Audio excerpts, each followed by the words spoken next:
Gravando. Então, para quem está aqui conosco, tá? Muito boa noite, sejam todas muito bem-vindas, todos muito bem-vindos. Para os que acompanharão posteriormente, não é verdade? Fica aqui a nossa aula de revisão para a nossa querida A2. Pessoal, olha só, antes de mais nada, sobre a questão do conteúdo e para a nossa avaliação. Semana que vem, daqui uma semaninha, vocês estão fazendo uma prova, né, de Ciência Política e Cidadania e Direitos Sociais no Brasil, logicamente a parte Cidadania e Direitos Sociais do Brasil, ou seja, segundo bimestre. Tá? Remy, boa noite, vamos chegando. Seja muito bem-vindo, vamos que vamos. Tá? Posso dar uma sugestão para vocês aqui agora? Posso dar uma dica? Pode? Lá vai. 2 pontos. Sigam o material da revisão e vocês serão ou lograrão êxito, serão salvos, que vocês quiserem escolher. Compreendido? Captou? Tudo certo? Então tá bom.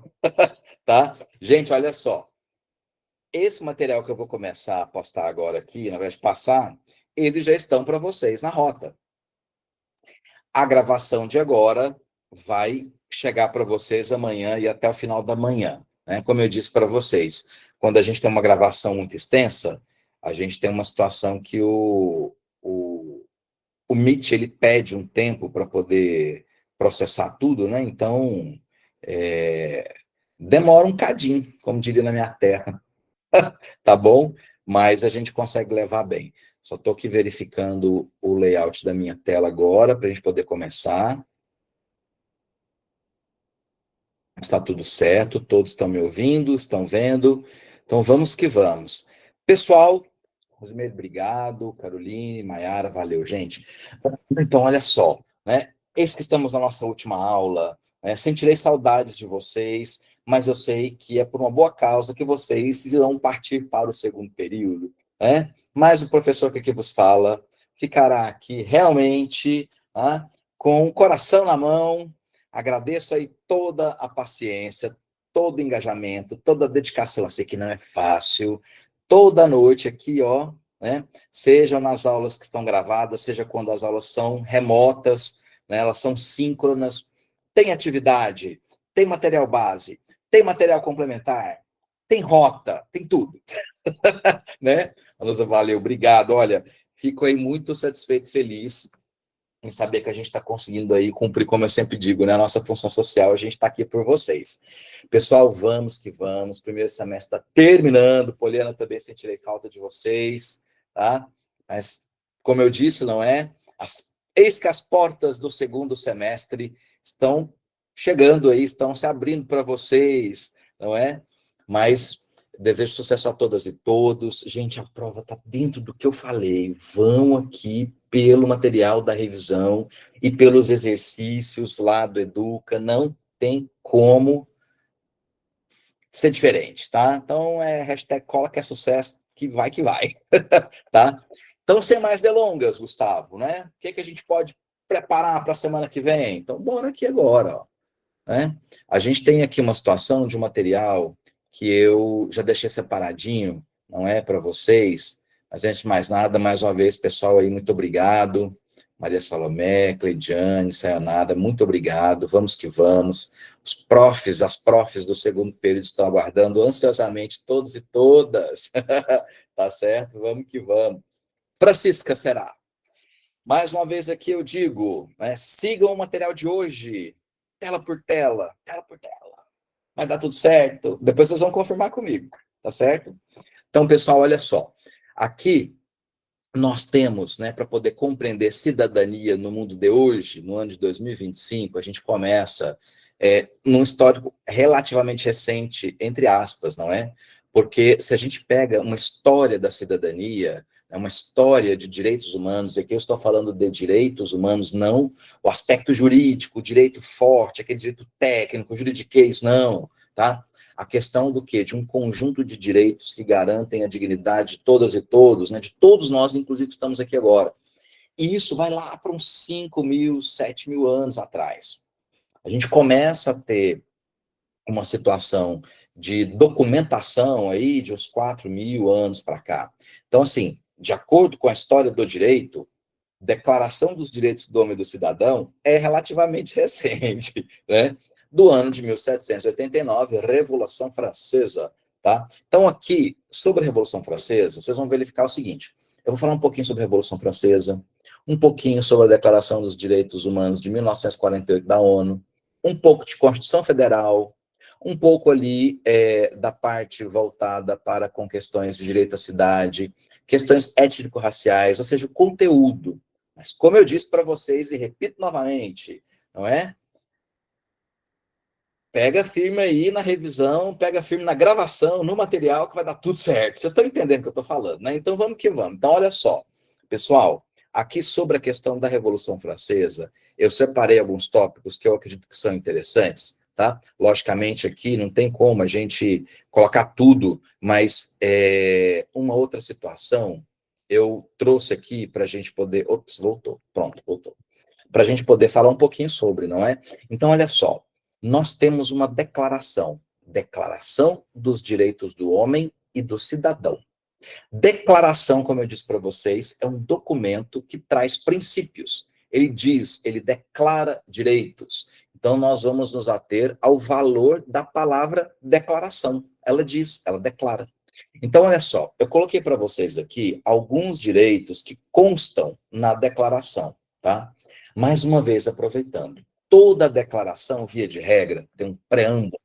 O que é um preâmbulo? Tá?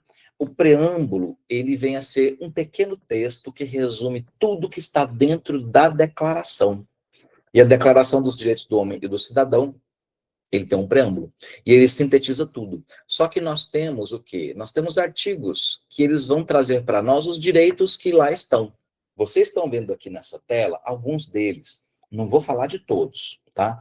Então, atentem-se a esses que eu estou falando. Então, nós temos o que ali? Uma previsão de liberdade e igualdade entre homens. Mas lembrem-se, vocês estão lembrados? Vocês estão lembradas que nós comentamos que quando nós falávamos, né, naquela aula sobre a Declaração dos Direitos do Homem e do Cidadão, Revolução Francesa, 1789, nós estávamos falando sobre a questão de direitos dos homens que eram economicamente ali favorecidos, nem mesmo das mulheres. Vocês se lembram da francesa Olympe de Gouges, que ela reestruturou, ela adequou a Declaração dos Direitos do Homem e do Cidadão para a Declaração dos Direitos da Mulher e da cidadã, salvo engano, alguma coisa assim, de uns 2 anos depois, ela foi guilhotinada, né?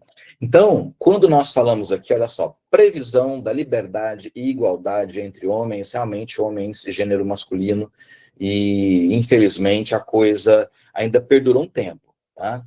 Vocês vão me dizer, não, Gustavo, tá até hoje. Infelizmente. A gente até comentou na nossa última aula síncrona, não é? Mas aqui a gente fala em tese, não é? Na teoria. E aí, fora a questão de liberdade e igualdade entre homens, da forma como era delimitado lá, né? Nós também tínhamos o quê? Como outros direitos? A questão da livre comunicação de pensamento. Mas o que acontece? Né? Olha só, eu até coloquei um fragmento da própria declaração. Esse abre aspas, fecha aspas, é de acordo com o que lá está. Olha só. Respondendo, todavia, pelos abusos dessa liberdade nos termos previstos na lei. Que lei? As leis da época. Tá? Então, a declaração ela falava o seguinte: os homens eles têm a questão do quê? De direitos de liberdade, de igualdade, eles têm direitos de livre comunicação, mas se eles excedem, se eles vão assim a mais do que a lei da época permite, eles devem responder. Tá? E aí, para terminar essa tela, daqui a pouquinho eu vou lá no chat, né? Eu coloquei aqui uma situação que pode ser que vocês devam estar se perguntando que juridiquês começou a aparecer, mas a gente traduz. Olha só, presunção de inocência, tracinho, devido processo legal. Então, bora contar uma história aqui. É o seguinte, todos e todas, desde aquela época, eu digo que isso vigora inclusive hoje, em tese, tá? A gente busca realmente com que isso seja colocado em prática para todos e todas, tá? Quando nós falamos que uma pessoa ela é levada ao poder judiciário para responder alguma coisa, porque alguém acusa essa pessoa de alguma coisa, essa pessoa, a gente tem que presumir a inocência dela até o julgamento final. até uma decisão a qual não caiba mais recurso.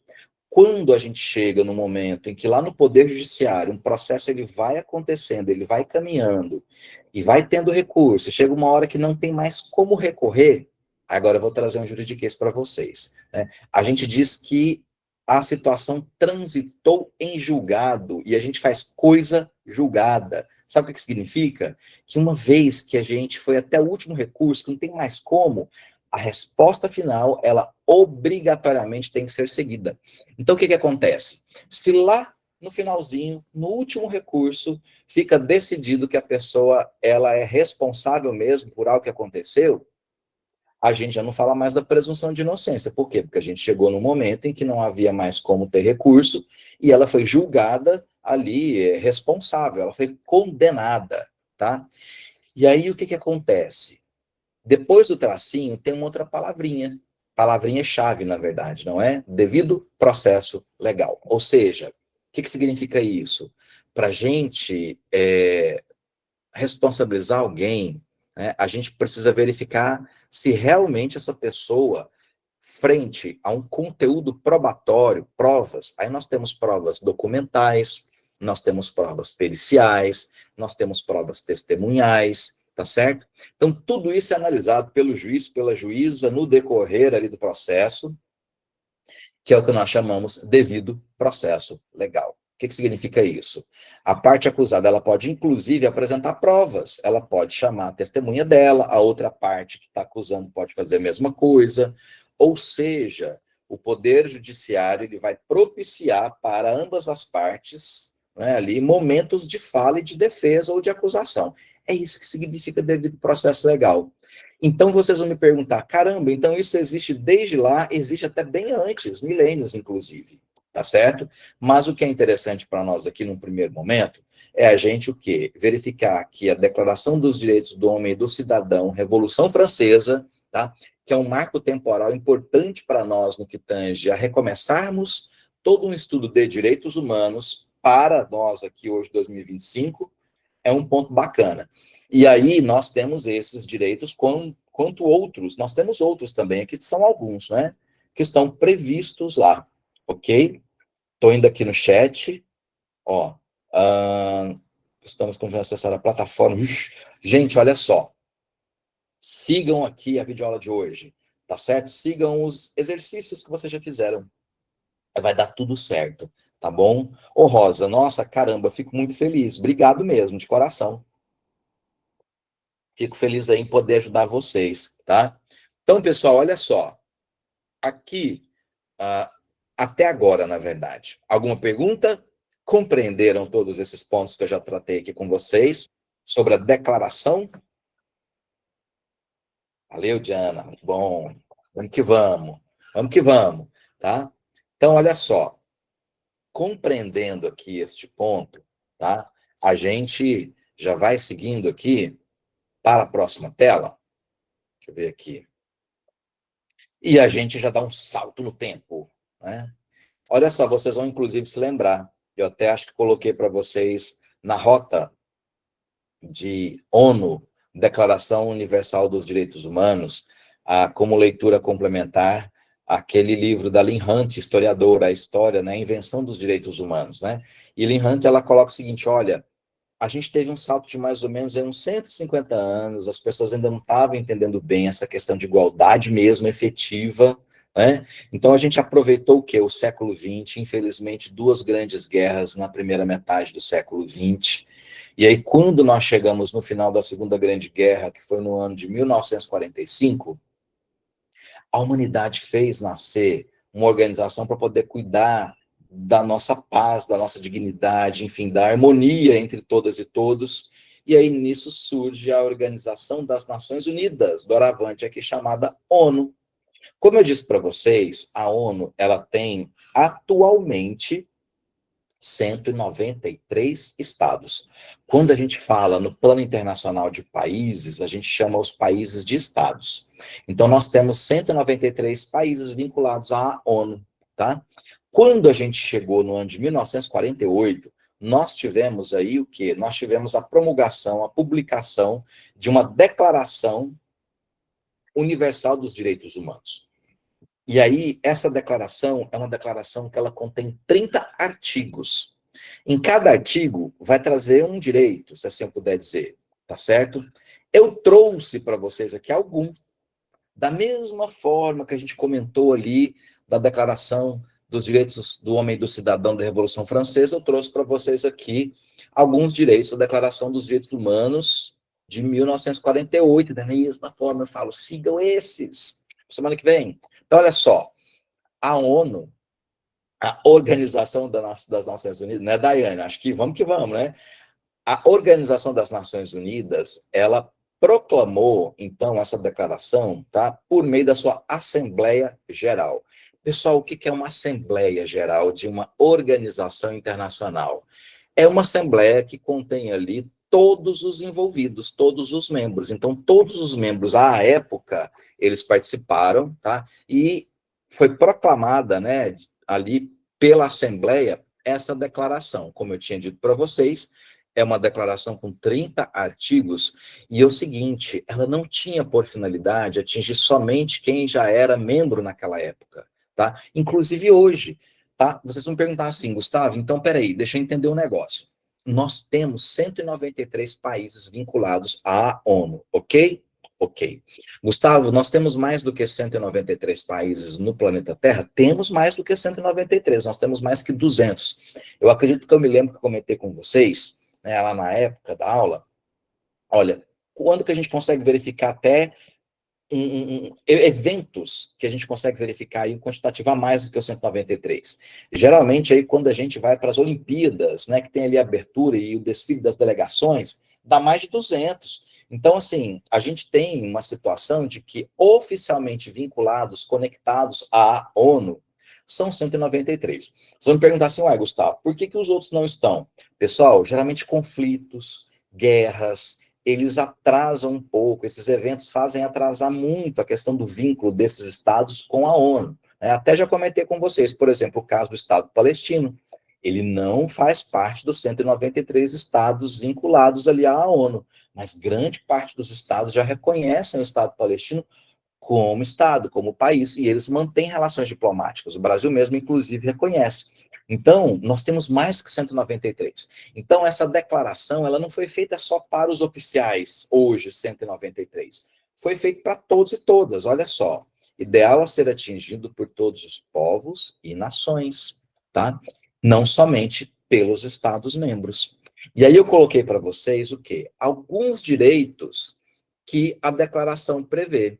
Então, também prevê liberdade, prevê igualdade, prevê segurança social, olha só, isso a gente já chegando em cidadania, olha aí que interessante, não é? Prevê locomoção, todos têm o direito de ir e vir, tá? E aí, quando a gente fala do ir e vir, não é somente dentro do nosso país, nós temos o direito de transitar entre os estados, países, entenderam? Então, a única coisa que eu digo para vocês, o que a gente precisa? A gente precisa de um documento internacional para isso, que é o passaporte. Então, com o passaporte, você tem ali um documento em mãos para poder transitar. E aí, o que acontece? Existem alguns países que eles vão pedir vistos, outros não. Por exemplo, caso alguém queira fazer um giro nos estados que compõem o Mercosul, Mercado Comum do Sul, né, nós não temos a necessidade ali de apresentar passaporte com visto, basta o passaporte. E no nosso caso do Mercosul, basta, inclusive, documento de identidade nosso. Não precisa nem do passaporte. Olha que interessante a gente saber disso. Agora, por exemplo, a gente vai lá na Europa, tá? A gente vai entrar ali em um país da União Europeia. A gente precisa do passaporte, mas não precisa de visto, tá? Então, a gente consegue transitar. Mas, logicamente, que existem países que vão pedir visto para a gente. Mas isso é uma outra situação. Aqui eu só quero colocar que a gente tem esse direito de locomoção, inclusive no plano internacional. Mas nós temos algumas regrinhas. Elas devem ser cumpridas, mas nós temos o direito de locomoção. Olha a palavrinha asilo aparecendo aí. O que é isso? Asilo. Pessoal, o asilo, no plano internacional, ele pode acontecer de duas finalidades. Perdão, em duas modalidades. Qual que é a primeira modalidade? Asilo territorial. Qual que é a segunda modalidade? Asilo diplomático. Geralmente, quando uma pessoa ela é perseguida por um Estado, por uma situação aí de questões religiosas, políticas, enfim, N fatores, um país ele pode conceder abrigo a essa pessoa. Se o país ele recebe no seu território, nós chamamos de asilo territorial. Se o país recebe essa pessoa lá no estrangeiro, na sua embaixada, no seu consulado, a gente chama de asilo diplomático. Se me perguntar assim, quanto tempo pode durar um asilo? O tempo que o país que está ali auxiliando a pessoa quiser. Então pode durar uma semana, duas, três, um ano, 2 anos, 10 anos, 20 anos, pode ficar. Né? Eu acredito que vocês já devam ter visto aí nos noticiários uma outra situação aí de reportagens sobre asilos, não é? Sejam asilos territoriais ou diplomáticos em embaixadas. Um outro ponto interessante, nacionalidade. Tá? Então, todo ser humano, vamos colocar todo cidadão global, ele tem direito a uma nacionalidade, ele tem direito a pensamento, ele tem direito à consciência, ele tem direito à religião, liberdade de pensamento e crença. Inclusive, eu digo para vocês que esses direitos que cá estão, nós vamos encontrar, inclusive, na Constituição Federal. Não vou dizer que todos estão lá no artigo 6º, porque o artigo 6º da Constituição Federal é o nosso queridinho que traz e elenca os direitos sociais, não é? Daqui a pouquinho nós vamos chegar lá, mas muitos deles estão no artigo 5º. O artigo 5º, lembra que eu comentei com vocês? É aquele artigo que tem mais de 70 incisos, é uma loucura, né? Comentei com vocês aqui que meu professor na época lá do Constitucional, quando eu era aluno, fez a gente copiar ele, né? E aí copiei, né? Cala que aumentou, né? Hoje em dia, será que funcionaria? Né? Sei lá, não sei. Foi outra época, foi outra vida. Gente, eu fiz direito constitucional no ano de 1996, faz tempo, né? Ano que vem vai fazer 30 anos. Uau, gente, eu comentei com vocês, né? Eu comecei muito cedo, eu comecei com 16 anos o curso, então, assim, foi muito cedo. Ai, meu Deus. Faz 30 anos que eu estudo direito, comecei em 1995. Mas vamos que vamos. Então, aqui, olha só. Declaração Universal dos Direitos Humanos é do ano de 1948. Ó, Raimundo, tinha certeza. Pois é, Raimundo, eu estava lá já, labutando no mundo direito, tentando entender o que era aquilo. Pensa, um menino de 16 anos fazendo com direito, meu Deus, o que eu estou fazendo aqui? Aí eu fui entendendo, sabe? Vocês vão me perguntar, por que você foi para o direito? Né? Eu digo para vocês um negócio. Gente, a época eu fui meio que para exclusão. Eu não consigo mexer com nada de sangue. Consigo. Então, saúde, ó. Entre exatas e sociais aplicadas à época, eu não tive nem dúvida. Olha, ó, Sabrina nem era nascida. Eu estava lá já, tentando entender o direito, né? Ó, a Luciana também. E aí eu pensei, gente, olha, eu acho que por uma situação do que eu gosto, eu gostava muito da história, eu tinha muita vontade de entender mais sobre questões sociais, sobre questões internacionais. Eu achava bacana a questão, assim, realmente, a justiça em si. Bora no direito, né? Aí a gente vai entendendo e a coisa vai acontecendo, né? Então, olha só. Aqui a gente tem, então, alguns direitos trazidos pela Declaração de 48. Trouxe outros. E esses aqui, olha só que interessante. Já para fazer uma ponte com a Constituição Federal, lá dos direitos sociais, né, para poder entender mais sobre cidadania, que é o tema do nosso bimestre. Então, olha, outros direitos que nós temos lá na Declaração Universal dos Direitos Humanos de 1948. E olha só, vocês estão percebendo, esses direitos foram copiados pelos países. O Brasil jogou tudo na sua Constituição Federal, porque é muito importante. O Brasil é Estado-membro da ONU, colocou na Constituição. Então, olha só, direito ao trabalho, a livre escolha de emprego, a condições justas e favoráveis de trabalho e a proteção contra o desemprego, repouso e lazer, saúde e bem-estar, maternidade e infância, educação, vida cultural. E por falar em cultura, a gente vai se lembrando aqui, de vez em quando eu falo para vocês, né, sobre algumas músicas, sobre alguns filmes, geralmente eu faço isso. E eu lembrei de uma aqui agora. Pergunto, alguém por acaso já escutou uma música chamada Cidadão, que o Zé Ramalho canta? Eu sei que não é da autoria dele. Alguém já escutou essa música? Ó, Constância já, Luciana já, Daiane já. Quem não escutou, escute. Tarefa de casa, tá? Tá bom? Escute e vincule ali toda a situação da letra. Aquela letra, para mim, ela é uma aula de direitos sociais. Gente, eu acho aquela canção incrível. Escutem, vocês estão me entendendo que é para escutar? Escuta, tá?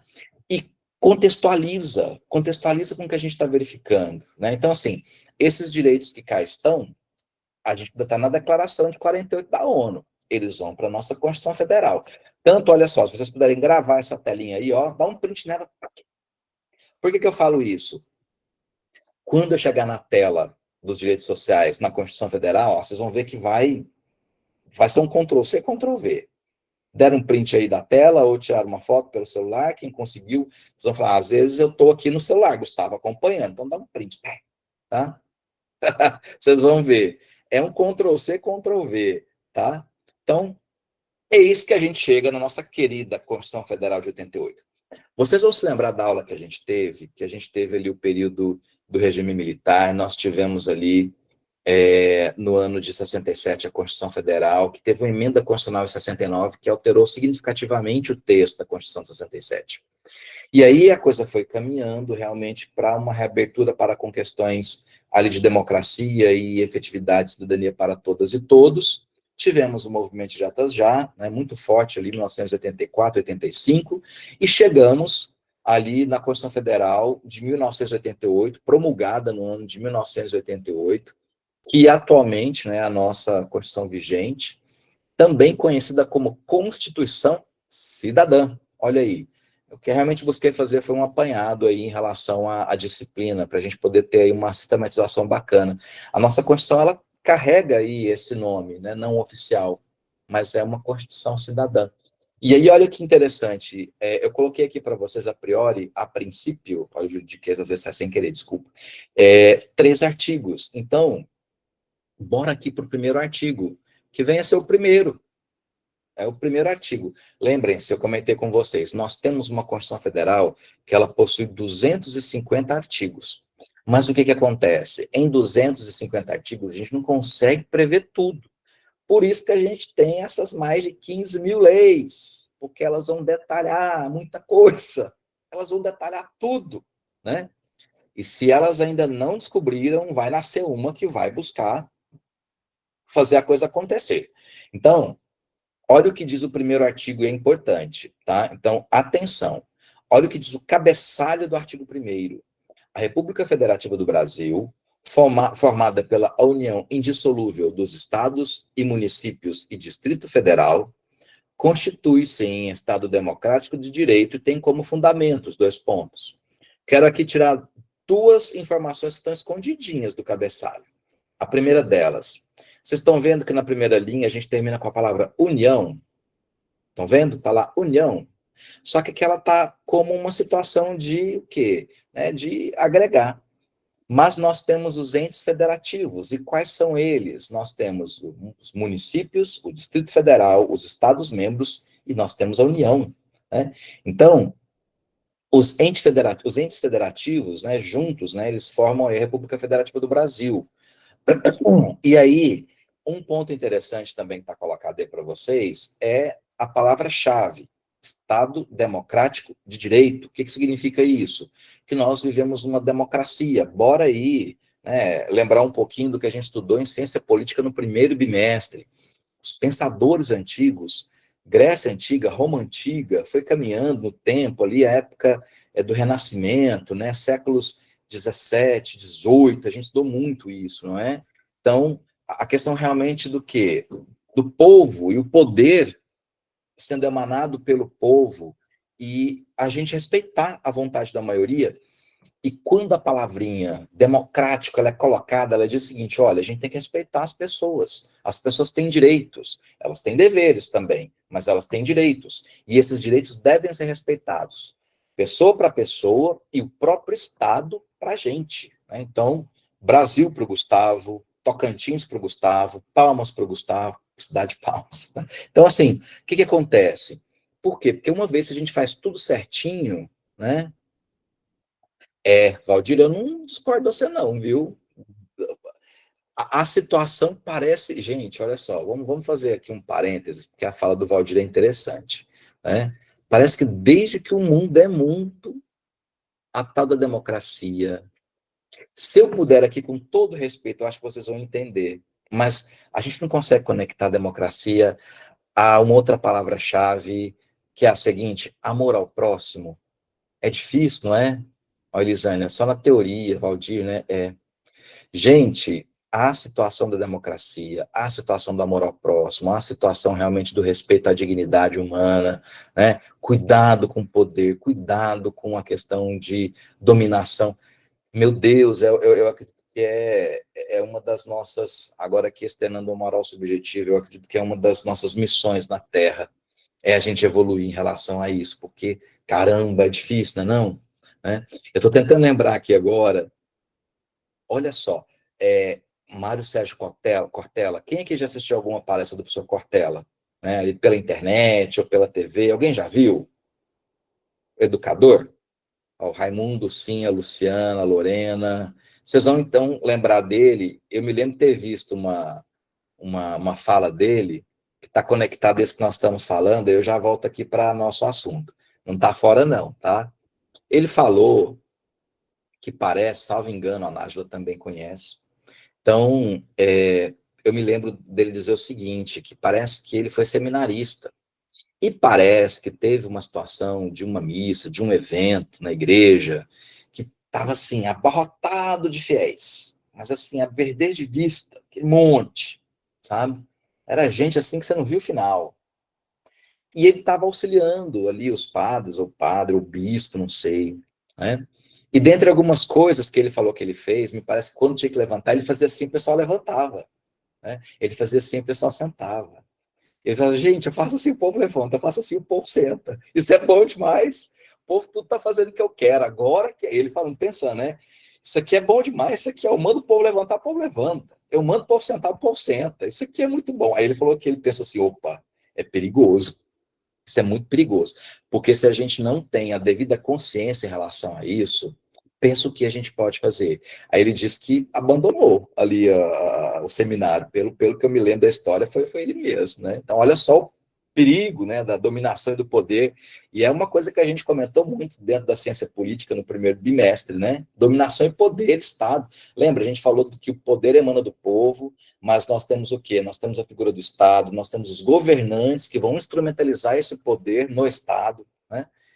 É perigoso, gente, é muito perigoso, assim, que vocês estão falando realmente, eu concordo, né? A questão da teoria, ela é muito bonita e está faltando muito aí a prática, eu acho que o amor ao próximo auxilia a gente a entender muita coisa, né? Mas, aqui voltando no nosso artigo 1º da Constituição da República Federativa do Brasil, né, nós temos fundamentos. Então, quais são os nossos fundamentos? Os nossos pilares, né? Nós temos por pilares soberania, cidadania, dignidade da pessoa humana, valores sociais do trabalho e da livre iniciativa e pluralismo político. Eu acredito que, pelo que a gente acompanhou aí, né, ali naquela nossa aula da Constituição Federal, da questão constitucional, a gente viu realmente, não é, ali da preocupação quando da emenda constitucional número 1 de 69, até a gente chegar em 1988 com a promulgação da República, perdão, da Constituição de 88, são direitos, pessoal, que são realmente fundamentais para a gente. A gente é soberano. O que significa isso? O Brasil ele é autônomo no plano internacional, né? Cidadania, todos nós somos portadores de direitos e nós devemos ser respeitados. Olha a dignidade aí também, não é? Valores no que tange a trabalho, iniciativa e a questão do pluralismo político, né? Ó, foi aqui no chat de novo, o Valdir colocou, ó, todos nós lesados, né, aos poucos e passarão um mel, é por isso que nós precisamos ter consciência e percepção. O ano que vem teremos eleições, na verdade, então que todos nós tenhamos, né, aí a devida percepção para a gente poder realmente exercer o voto e colocar ali pessoas que nós acreditamos, não é? Inclusive buscando saber da vida desse povo, né, para poder caminhar bem. E aí, Valdir, essa fala me deu aqui um lembrete, né, da cidadania. Isso aqui que eu vou falar não vai estar na prova. Eu já adianto, isso não vai estar na prova. Mas, assim, a gente tem duas visões de cidadania. Uma visão aberta de cidadania e uma visão delimitada de cidadania. Visão aberta, que a gente trabalha muito, é a questão de nós sermos cidadãos e cidadãs, e nós temos o quê? Nós temos direitos que devem ser respeitados. Essa é a cidadania de uma forma aberta, né, geral. Agora, a cidadania no sentido estrito, mais delimitadinha, é o exercício dos direitos políticos, é a questão das eleições. E ano que vem colocaremos aqui, acredito todos nós que cá estamos nesse ambiente virtual, o nosso aí direito ao voto, não é? E exercitando aí e buscando melhorar a cada ano que passa aí, não é? Os nossos representantes, tá? Sigamos, temos mais 2 artigos que serão interessantes para nós. Olha só, o segundo artigo é o terceiro. Então, olha só, o artigo de número 3, o artigo 2º, só para relembrar é viver, né? O que o artigo 2º fala? Que são ali os poderes, não é? Executivo, legislativo e judiciário. A gente estudou isso lá para o primeiro bimestre. Olha o artigo 3º, ele coloca o seguinte, que constituem objetivos. Então, assim, uma coisa que eu quero que vocês tenham bem em mente. Nós temos fundamentos e nós temos objetivos. Os fundamentos estão no artigo 1º. Os objetivos, as metas a serem cumpridas, elas estão no artigo 3º. Então, a gente só consegue bater a meta se o fundamento estiver bem ali, firme. Senão, né, não vai. O negócio, a gente precisa estar com o fundamento ali, né? O alicerce tem que estar bem, bem certinho, né? Valdir, precisamos aí bora abrir o olho, gente. Bora abrir o olho, né? Mas quais são as nossas metas? As nossas metas estão no artigo 3º. Quais são elas? São os objetivos. Construir uma sociedade livre, justa e solidária, garantir desenvolvimento nacional, erradicar pobreza, marginalização, reduzir desigualdades sociais e regionais, promover o bem de todos sem preconceitos de origem, raça, sexo, cor, idade e quaisquer outras formas de discriminação. Difícil, né? Porque aqui está muito bonitinho, é igual a gente fala, ó. A situação da teoria, da lei, é lindo, tá? Olha, na nossa aula da Constituição Federal, eu coloquei, inclusive, o preâmbulo constitucional. Ele não está aqui. Mas depois, caso vocês queiram retomar a leitura do preâmbulo constitucional, né, vejam que texto lindo, mas ele né, assim, é como se fosse nosso ideal. E o ideal é aquilo que está ali para a gente correr atrás, né? Será que a gente chega nele? Será que a gente vai conseguir chegar? Né? É muito difícil, né? É muito difícil, mas está ali. Bora tentar, bora fazer a nossa parte. Cada um de nós aí fazendo, a gente consegue chegar lá, tá? E é isso que a gente chega. Daiane, diga, antes de começarmos aqui o artigo 6º, a palavra é sua. E aí, professor, eu li um livro bem interessante, que ele fala sobre o mundo ideal e o mundo real. E assim, o mundo ideal onde as pessoas são boas, as pessoas são mansas e são assim, e quando você vai para o mundo real, às vezes é totalmente diferente do que a gente idealiza, do que a gente imagina. Então, assim, eu achei muito legal esse livro, assim, é bem bacana sobre isso. Daiane, você me fez lembrar o seguinte, no direito, quando a gente começa a estudar direito, no nosso primeiro semestre, tem uma disciplina que ela se chama Introdução ao Estudo do Direito. Que a gente vai buscar aprender uma outra coisa já correlacionada à temática do direito, palavras que a gente usa bastante, justiça, onde a gente pode buscar resposta para problemas, não é? E esse me fez lembrar de uma situação. Olha só, 2 palavrinhas-chave. Nós temos lá a seguinte, ser, e nós temos uma outra palavrinha, dever ser. O que significa? O que é o ser? O ser é o que nós somos, considerando tudo. Nossas virtudes, nossos vícios, nossos acertos, nossos erros. É o mundo real. É bem isso que você falou. Ó, tá? É o ser. Mas nós temos o dever ser. É o mundo da perfeição. E realmente o mundo da perfeição, olha só, perfeito, somos humanos. A gente vai conseguir ser perfeito nunca. Mas ele dá para nós o quê? O parâmetro. E a gente corre atrás. Bora tentar alcançar. Né? Precisamos tentar chegar lá. Né, Valdir? Palavra do Valdir aí agora. Professor, tem um certo cidadão, ele foi roubar em um certo ambiente.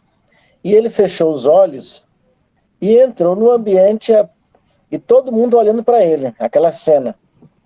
E ele achando que ninguém estava vendo ele se fazendo de cego e o povo estava vendo ele. Então, assim, hoje nós vivemos em um país assim, que os caboclos estão enfiando a mão aonde dá, e o povo faz de conta que parece que não está acontecendo nada, mas todo mundo está vendo. O país está afundando, nós estamos aí cada dia numa situação caótica, e o ser humano precisa de acordar para a realidade. Nós precisamos aí, realmente, olha, o Valdir falou uma coisa que eu acredito que é interessante, né, é a percepção. Olha só, a nossa palavra para poder tentar melhorar, eu acredito que é percepção. Aí a gente pode juntar algumas, não é? Ética, vontade, não é? Palavras que auxiliam a gente a correr, inclusive atrás, olha só, do que eu coloquei agora já na tela para vocês, dos nossos direitos tidos por sociais, né? Valdir, né, acredito que você vai conseguir aí compreender essa ligação que eu vou fazer, os demais que também estão aqui. Se a gente não trabalha bem, se a gente realmente não busca trabalhar com dedicação, com ideal, com boa vontade, com verdade, com igualdade, não é? Esses direitos, eles não conseguem ali estar numa mesma tela que a palavra corrupção, por exemplo. Então, olha só, para que isso realmente ocorra, não eram esses direitos, para que eles sejam realmente efetivados, nós precisamos buscar aí excelência. Não é fácil, mas nós precisamos, porque olha o quão esses direitos são importantes para todas e todos. Educação, olha, voltem lá depois, quem conseguir, né, naquela tela que eu falei para vocês, da Declaração dos Direitos Humanos.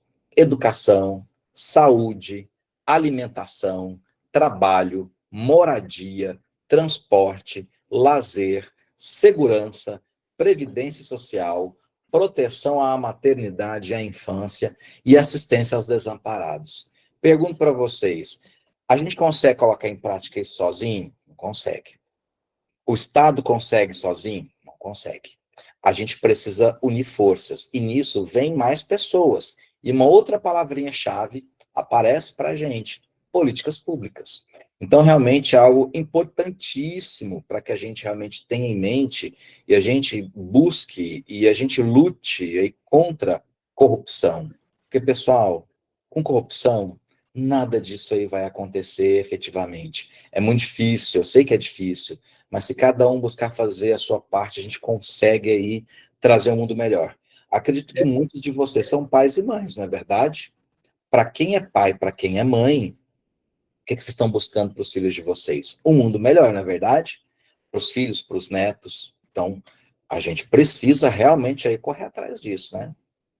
Professor, eu trabalho numa ONG, na APAI, a PAI do país, né? Vamos dizer assim, Associação de Pais. E agora tá saindo aí um relato aí que diz que as APAES é para acabar.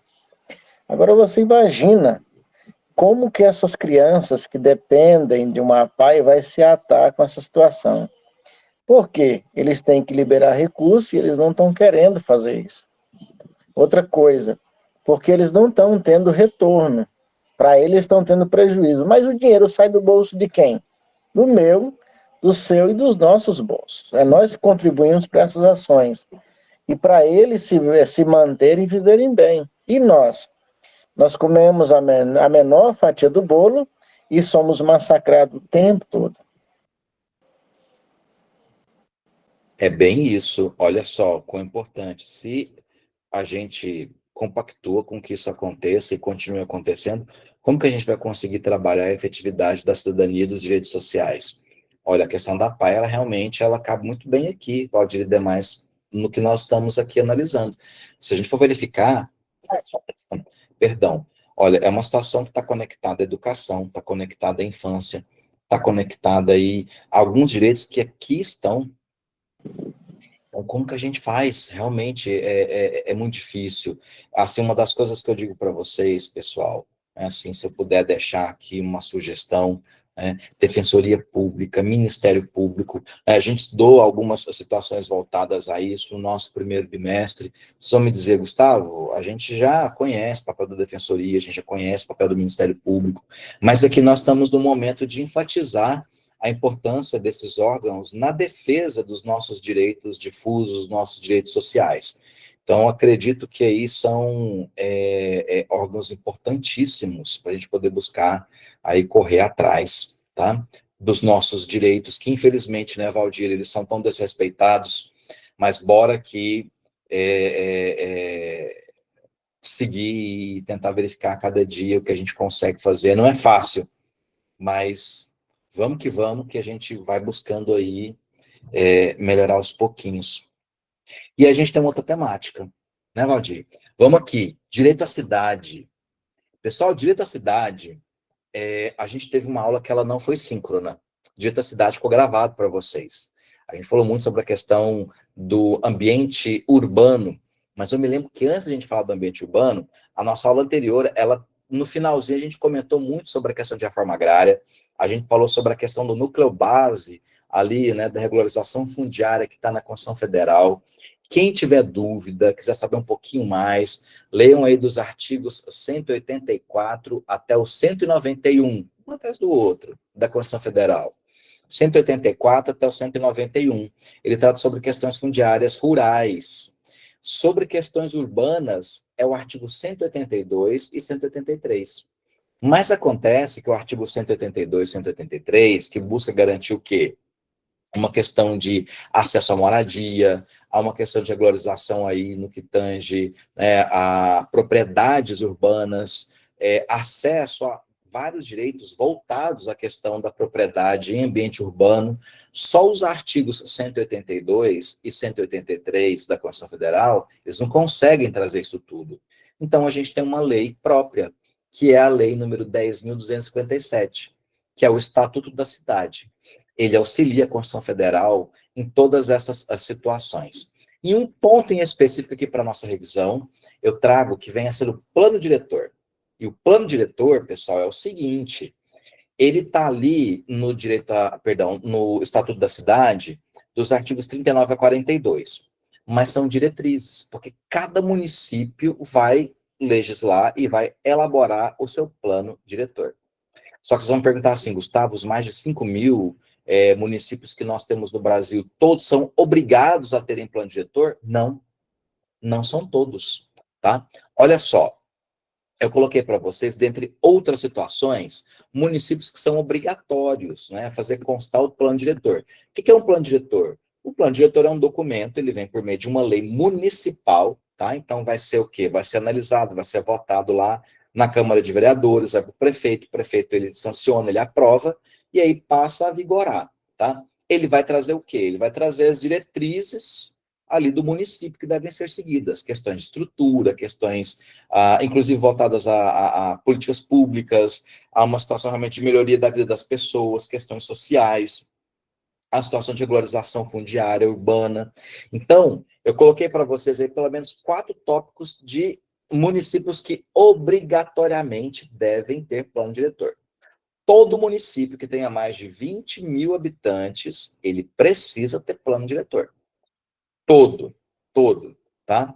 Depois, todo também que tem ali interesse turístico, que busca trabalhar com questões turísticas, tem que ter plano diretor. Não é o nosso caso no Estado Tocantins, mas está lá no Estatuto da Cidade. Nós ainda não chegamos ainda, né, a municípios com mais de 500.000 habitantes. Mas olha só, nós temos uma situação que cidades com mais de 500.000 habitantes têm que ter um plano de transporte urbano integrado. Por que disso, pessoal? Lembra que a gente falou sobre o direito de locomoção, de ir e vir? E isso, inclusive, em situações locais, né, em municípios já com mais de 500.000 habitantes, eles necessariamente precisam ter aí um plano de transporte urbano integrado, para fazer com que as pessoas consigam colocar em prática aí esse direito de ir e vir, tá bom? E aí, para finalizar, cidades aí inseridas em área com influência de empreendimentos, com atividades aí de impacto ambiental, né, regional ou nacional. Essa questão do impacto ambiental é importantíssima, né? Então, toda uma situação, opa, aí, ó, o Valdir está com a Constituição na mão aí, ó. Aí, ó, pessoal, vamos observar aí, ó, Constituição Federal, Constituição da República Federativa do Brasil, né? O Valdir está com um exemplar impresso aí, ó, coisa boa, né? Constituição Cidadã, tá bem aí, ó. Né? Então, questões ambientais também puxam obrigatoriedade para com situações aí da necessidade da obrigatoriedade da cidade ter aí o plano diretor. Pessoal, pergunto aqui para vocês, até aqui, tudo bem? Ok?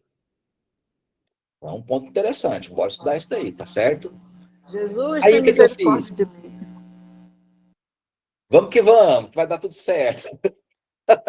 Ó, vocês vão, ó, olha só, quer ver? Dica que eu dou.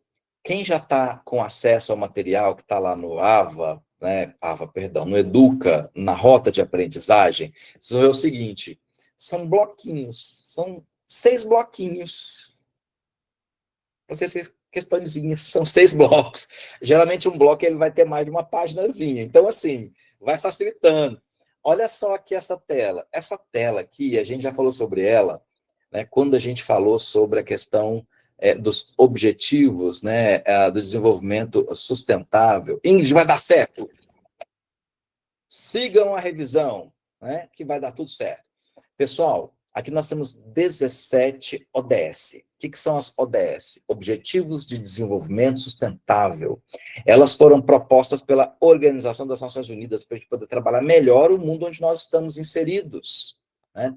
Nós tivemos COP30, que terminou agora, semana passada, no final de semana passada, agora, há poucos dias, em Belém do Pará. Todo ano a gente tem uma COP, né? A COP deste ano foi aqui no Brasil. Então, vocês podem ter certeza que todos esses ODS foram tratados, trabalhados ali nas discussões, nas reuniões, nos encontros, né, nas relações entre os estados, justamente pensando aí, né, um mundo melhor para todos e todas.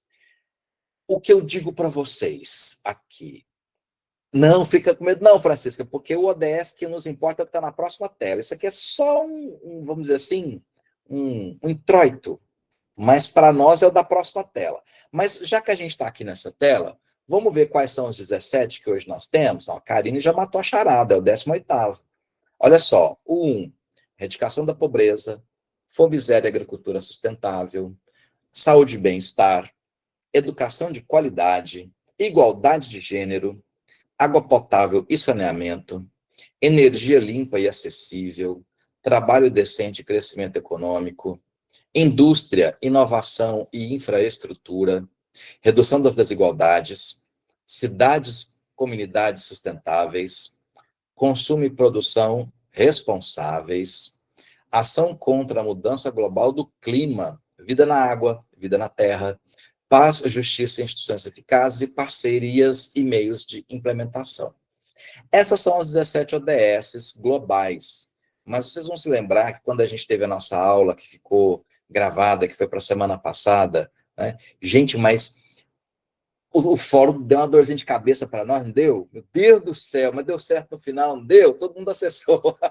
Coloquei uns dias a mais, então vocês têm até final de semana para poder responder. Mas Jesus misericórdia, esse fórum estava amarrado, Jesus, mas deu certo, né? Que bom, bom que deu certo. Danilo foi um super parceiro, me ajudou, deu super certo, né? Então, a gente, ó, a Luciana colocou, estudou já sobre os ODS, né?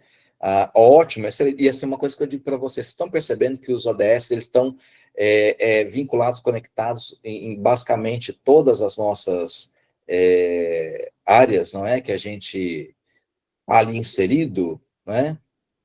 Ó, a gente colocou, não finalizou a rota. Ah, meu Deus, a rota 16 não abre. Jesus, vamos ver esse negócio, Ingrid. Tá? Eu vou ver para você, tá? Mas o que nos interessa é a 18ª. É o 18º ODS. O 18º ODS é igualdade étnico-racial, só existe no Brasil. Vocês vão me perguntar assim, Gustavo, tem algum outro país? Diana tá, né? Mas o pessoal tá correndo aí para poder deixar tudo organizadinho para vocês. Vai dar certo, com certeza. O pessoal tá mesmo ali fazendo de um tudo. Vai dar tudo certo, tá?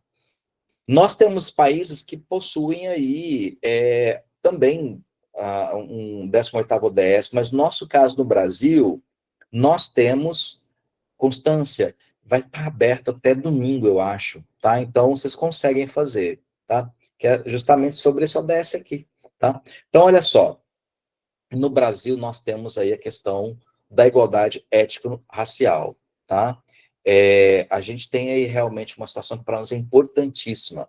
Então, toda uma questão aí que envolve povos originários, tá certo? E toda uma situação aí voltada para negros e negras. Então, a gente fala sobre a questão de pretos, pretas, pardos, pardas.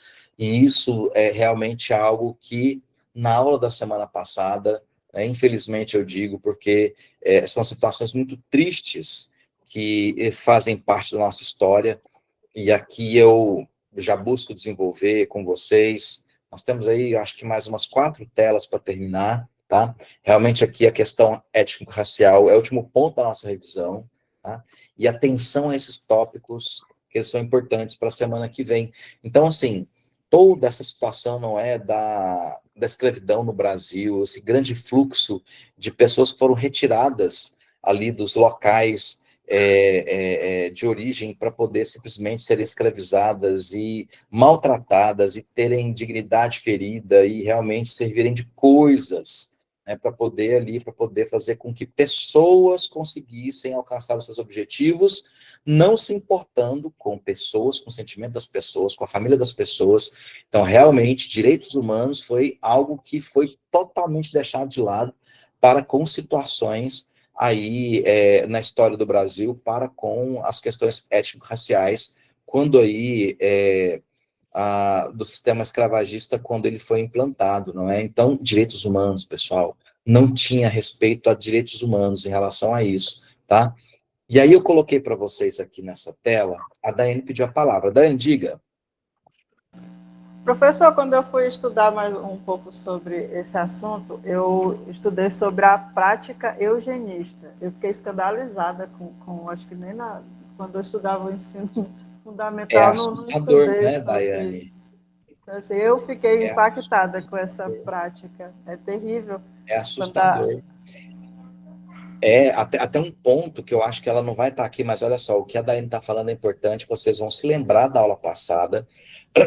E assim, nós tivemos no decorrer, eu acho que tem na próxima tela alguma coisa, Daiane, mas nós tivemos no decorrer da história do Brasil prática eugenista para com africanos aqui no Brasil, descendentes de africanos. O que significava isso? Né, o embranquecimento da população. Olha, gente, que coisa horrorosa falar isso. É horrível. Eu me lembro que na nossa última aula síncrona, nós inclusive falamos sobre situações que a gente fica até escandalizado, a gente se sente mal. Esse também é um ponto que a gente fica muito, muito escandalizado e aonde vai a capacidade humana, no decorrer, inclusive, de todos os séculos e milênios, não vou dizer que é só agora, que é somente de 500 anos para cá, mas no ponto que nós estamos discutindo é o que nós estamos trabalhando do fator tempo, né, da limitação.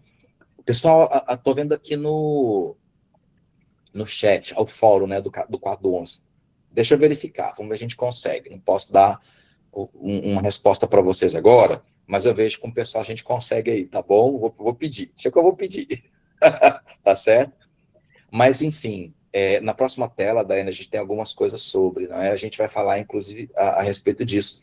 Mas aqui existem algumas leis no decorrer da história do direito do Brasil que são importantes a gente aqui revisar e relembrar para a semana que vem, né? Então, olha só, Lei Eusébio de Queiroz, a proibição do tráfico negreiro no Brasil, no ano de 1850, Lei do Ventre Livre, 1871, ou seja, né, todas as crianças ali nascidas, elas não seriam ali tidas e consideradas como escravos e escravas, mas, pessoal, eu vou falar aqui para vocês, né, enfim, uma palavrinha que a gente falou muito aqui nessa aula de hoje.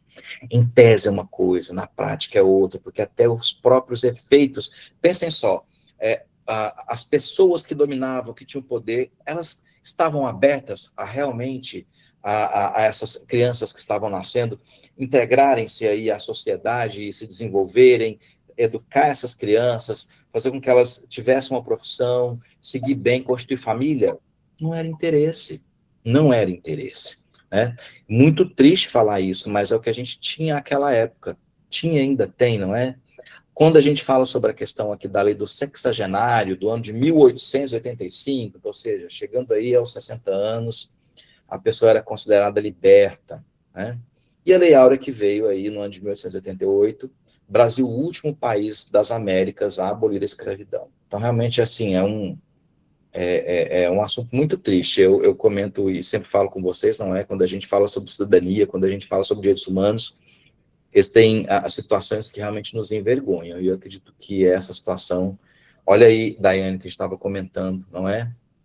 Da situação aí da eliminação do negro do quadro institucional brasileiro. Está bem aí, ó, a prática eugenista, tá? Meados do século XIX até o final da Segunda Grande Guerra do século XX. Triste. Olha só, olha o nome deste projeto, pessoal. Nação para os Brancos. Olha isso, que absurdo, não é? Considerando a população negra como inferior e a população branca como superior, tá? O tempo vai passando, eu sei que muita coisa ainda tem que melhorar, a percepção, e se eu puder aqui mais uma vez enfatizar a palavrinha percepção para direitos humanos, ela é importantíssima, para a cidadania, para direitos sociais, percepção é uma palavra importantíssima, não é? Nós tivemos aí no ano de 1951 uma primeira lei no Brasil para poder o quê? Para poder condenar práticas racistas. E nisso nasce, então, a Lei Afonso Arinos. O Brasil ele se vincula a uma convenção sobre eliminação de todas as formas de discriminação racial, é do ano de 1965. O Brasil passou realmente a vigorar dentro do Brasil essa convenção em 1969. Vocês vão me perguntar assim, por que, Gustavo, demorou tanto? Por que demorou 4 anos? Por todo um processo de internalização. O que significa isso? A gente tira o teor que está lá girando no direito internacional e a gente tem que trazer para dentro do Brasil. Demorou 4 anos. E aí, nisso, nós tivemos a publicação de um decreto. Então, todas as vezes que uma convenção, que um tratado passa a vigorar dentro do Brasil, ele passa por esse processo que culmina na publicação de um decreto presidencial. Então, o presidente da República publica o decreto, fazendo dizer o seguinte, olha, a gente está seguindo o texto dessa convenção, o texto deste tratado. Aproveitando para enfatizar direitos voltados a questões étnico-raciais, tá certo? Constituição Federal, no seu artigo 5º, o Adir mostrou para a gente aí o exemplar da Constituição Federal, né? Se caso vocês queiram aí procurar, no seu inciso 62 do artigo 5º, ele trata o racismo como crime inafiançável. Artigo 7º da Constituição Federal também, no seu inciso 30, ele traz o seguinte, olha, proibição de diferença de salários, de exercício de funções e de critério de admissão por motivo de sexo, idade, cor ou estado civil. Agora, pense comigo, a gente precisa fazer constar na lei um direito de uma pessoa, né, de uma questão que é de um ser humano. Mas nós estamos, infelizmente, ainda nessa época. Eu busquei trazer aqui também o quê? Uma situação de enfatizar questões voltadas a povos indígenas, povos originários na Constituição Federal. Então, artigos 231 e 232 falam sobre, tá? E também sobre os quilombolas. Os quilombolas, a situação da propriedade definitiva das terras, tá? É um direito que está previsto no artigo 68 dos atos e disposições constitucionais transitórias. Que é isso, Gustavo? Eu falei uma vez, vou falar de novo, já. Faz um tempinho que eu falei. Nossa Constituição Federal, ela é formada por 250 artigos. Só que quando a Constituição Federal ela foi implantada no ano de 1988, a gente precisou o quê? De mais uma quantidade de artigos que veio depois dos 250 artigos para poder trabalhar o quê? Essa questão do quê? Das disposições constitucionais transitórias. Ou seja, questão ainda de implantação das situações previstas na Constituição e do tempo que isso ia levar. Por exemplo, Estado Tocantins, está previsto lá nas ADCTs, dos atos e disposições constitucionais transitórias. Então, nós implantamos o Estado Tocantins, ele nasceu, não é? Nós tivemos aí situações voltadas, inclusive, para, não sei se vocês vão se lembrar, a questão dos regimes, sistemas, né? A questão ali de parlamentarismo, presidencialismo, monarquia, república. Nós tivemos o quê? Nós tivemos uma votação popular no ano de 1993, 93, você falar assim, aí que você falou de 95, quando você começou a estudar, 93, você que não era nascido mesmo, né?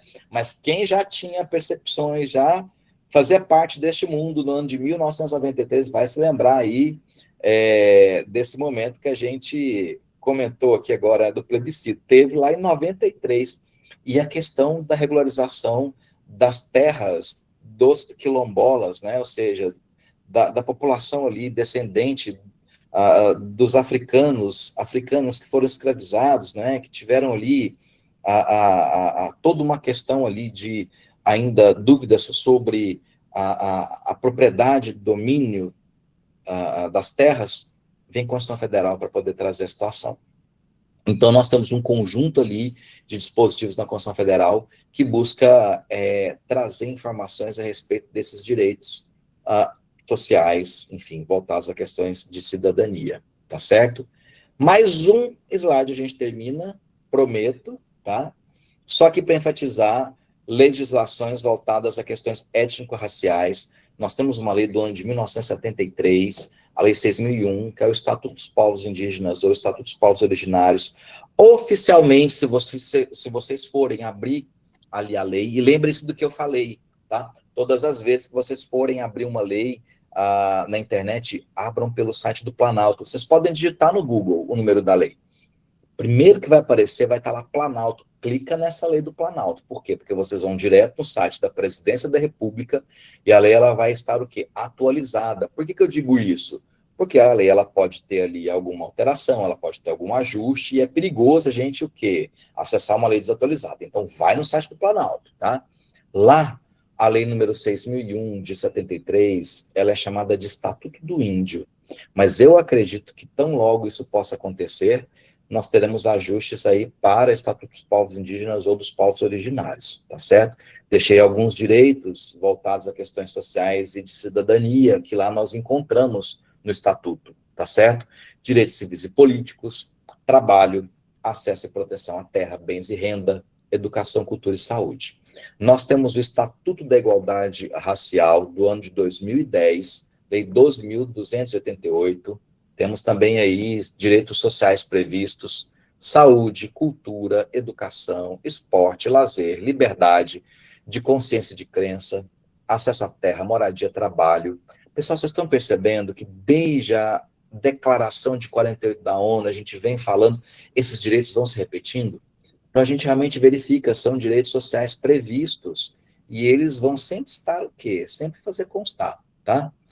Eu deixei também aqui uma lei do ano de 2012 sobre a questão do acesso às universidades federais e instituições federais de ensino técnico para com aí a questão de igualdade racial, tá certo? Então, se eu puder deixar aqui para vocês informações sobre legislação que trata sobre questões étnico-raciais, Constituição Federal, mas essas três que eu deixei aí para vocês, projetada, que já se encontra também lá na rota, tá, da aula de hoje, da nossa revisão. Pessoal, olha só, até agora o que a gente verificou? A gente falou sobre aquele período da Revolução Francesa, aí a gente caminhou para a Declaração de 48 na ONU, aí nós fomos para a Constituição Federal de 88, artigos 1º, 3º e 6º hoje foram muito importantes para nós. Falamos sobre direito à cidade. O que é direito à cidade? É um conjunto de direitos que todos nós, em tese, temos que ter, né? Para poder o quê? Para poder viver bem numa cidade. Moradia, transporte, saneamento básico, acesso ao lazer, trabalho, e por aí vai. E a gente falou sobre o Estatuto das Cidades, né? E a gente falou do plano diretor. E para poder fechar, a gente falou sobre questões étnico-raciais. Até aqui, pessoal, tudo ok? Beleza? Próxima tela. Acabou. Feita a revisão, queridas e queridos. Gabriela, a professora vai disponibilizar o link da frequência. Pessoal, frequência é o seguinte. Nós vamos o quê? A gente vai utilizar a lista que o Meet mesmo, ele gera. Todas as gravações, quando vocês entram, o Meet ele faz uma relação. E aí, professor Danilo e eu já estamos aí afinadinhos com a questão. Ok, Gabriela? Então, a frequência já está feita, tá? Então, quem está aqui conosco, o Meet já vai... Professor, dá uma dica da prova escrita, da questão escrita. Eu estou pensando alto, acho que eu não estou falando nada, mas parece que eu tinha comentado de uma música, verificar direitos sociais vinculados a essa música. Mas eu estou pensando alto, não estou falando nada. Pessoal, olha só. Estamos terminando por aqui, tá certo? Eu espero, ou Elisânia não. Quer dizer, não sei, eu acho que não. Eu fico aqui no primeiro período e, assim, digo que foi uma experiência enriquecedora para mim. Gostei bastante de estar com vocês. A gente teve aí os momentos da nossa aula, das nossas aulas síncronas, mas tivemos muito, né, da questão da aula gravada, mas a gente teve ali o suporte do professor Danilo, uma pessoa bacana demais. A gente conseguiu fazer uma dupla aqui que eu acho que buscou fazer o melhor que a gente pôde fazer para vocês. Falamos muito de ciência política, falamos muito sobre a questão de Estado, de poder, né? Falamos muito aí sobre direitos sociais, direito, tentando aí trazer o direito de uma forma mais tranquila e não complicada. Eu digo para vocês, nem no curso de direito eu busco ser técnico e complicado para falar, não. Eu sou desse tipo mesmo aqui, tá certo? Então, é da forma que eu acredito que a gente pode buscar caminhar e trocar ideia. A finalidade nossa aqui é auxiliar vocês. Eu estou aqui para mediar vocês e esse conteúdo aqui. Então, a gente tem que o quê? Fazer de uma forma bacana para todo mundo. Eu também sentirei muita falta de vocês, mas eis que o primeiro período, como eu disse no começo, né, tá terminando, vocês estão entrando aí já quase o segundo período, já tá para passar. Depois de semana que vem, segundo período. Né? E eu peço que vocês estudem pelos exercícios, pelas atividades e por esta aula e pelos slides. Vocês estão me entendendo? Então, bom demais da conta? Pessoal, eu também aqui deixo os meus agradecimentos. Muito obrigado aí pelas palavras de vocês. Realmente foi uma experiência enriquecedora. Foi puxadinho, não foi, Cletiane? Assunto demais da conta. A gente fez caber numa aula um bimestre, né? Um bimestre numa aula. Mas deu certo, né? Deu certo, tá bom? Pessoal, um grande abraço. Fiquem à vontade para deixar nosso recinto virtual, tá certo? Excelente prova semana que vem. Façam a prova aí com tranquilidade, tá? Com calma. Às vezes a gente fica ansioso, né? Ah, e essa alternativa. Não, lê tudo primeiro com calma, vocês têm tempo, tá? Vocês que são incríveis, mas Diana, muito obrigado, fico muito feliz, recebo as palavras de agradecimento e carinho. Para mim é uma honra, muito obrigado. A minha finalidade realmente, ó, é estar aqui para poder auxiliar vocês, tá bom? E semana que vem vai dar tudo certo, tá? Uai, quem sabe eu volto, vai que eu volto, né? Ali em cima, o pessoal comentando, vai que eu volto, não sei, vamos ver. Tá, Anderson? Abraço aí para todos também, boa noite, Raimundo. Tá? Então, vou parando a gravação por aqui, amanhã a gravação vai estar disponibilizada para vocês, pessoal. Como eu disse para vocês, o Meet hoje ele vai pedir um tempinho, e aí depois eu vou colocando amanhã em polo por polo. Demora um pouquinho, mas até meio-dia eu acredito que vai estar para todo mundo já, tá? Sucesso aí para vocês também, Adriane, coisa boa. Parando aqui então a gravação nossa em 3, 2, 1.